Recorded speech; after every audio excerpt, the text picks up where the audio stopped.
Welcome back to A Tale of Redwall. I've got a few features that I want to talk about in this video.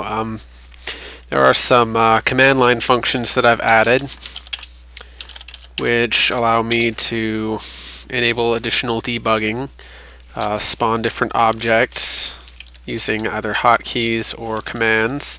I can trigger character conversations, spawn characters, modify my inventory, modify quest, and basically anything that the system can do, I can do directly from the command line. So go ahead and disable that.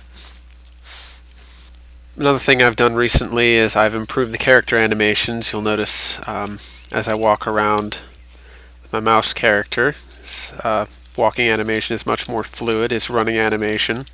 It's also a lot more relaxed. It's a lot more hip and back movement, which is something that was really missing from the rigid animations from before. Additionally, the raking animation that these other characters are using when they walk around, they actually put their backs into it a lot more. Gives it a much more fluid motion. I've also added a number of new animations such as crouching, crawling, and a few emotional gestures, as well as a number of animations tailored to specific types of props that the character can either equip or interact with. And I'll show some of those animations later on in this video. One of the main things I really want to feature in this video is the expressive animations that characters can now perform. Down here in the cave scene that I've featured in previous videos, we have a character called Dungeon Kel, the Kel of the dungeon. And when I talk to her, Darius, my character, asks, "How are you feeling today?" She replies, "I'm not really sure how I feel. How do I look?" And then I have the option of selecting a number of different emotions. So if I tell her she looks really happy, her face glows and her eyes go squinty. If I tell her she looks angry, she gets angry eyes. I need to make those eyebrows thicker. They almost disappear at a distance. We get the little angry animation. But then also with this animation set, she apologizes and weeps a little bit. Keep in mind that these animations that go on around their faces, like the tears or the little angry symbol, these are just temporary beta animations. They're not official, so they do look a little rough around the edges because I just sort of threw them together. If I tell her she looks uncomfortable, she gets a little sweat droplet that runs down the side of her head. If I tell her she seems bored, a little lightning bolt goes off next to her head, and she kind of rolls her eyes. And so that's a general idea. That's a few of the emotions that I've set up so far for demoing.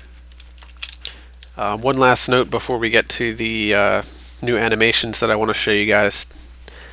As far as quests go, we've been throwing around a lot of ideas back here behind the scenes, and most of the quests are going to center around exploring the Abbey, exploring Mossflower Wood, crafting items, learning about different types of items, like the history behind things.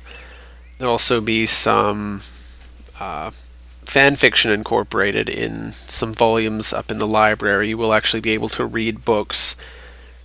I've always liked the idea of having books that you can read in a Redwall game, because obviously Redwall is a book series. There's a lot of reading involved, there's a lot of history, there's a lot of detail about food, about the architecture, about different species, and I think those are the things that really need to be incorporated into this project to satisfy the really hardcore Redwall fans, the people who really want to stay true to the series. Not looking to make a game like The Legend of Zelda or Final Fantasy. This isn't designed to be like a hack and slash, shoot 'em up type game.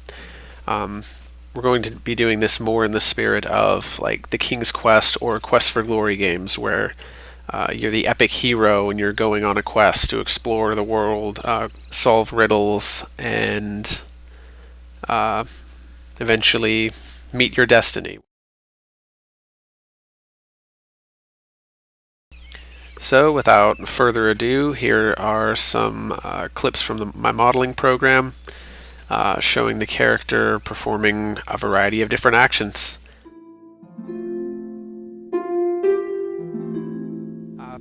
Just want to say thank you to you guys, and I look forward to hearing from you in the comments on YouTube and on the website.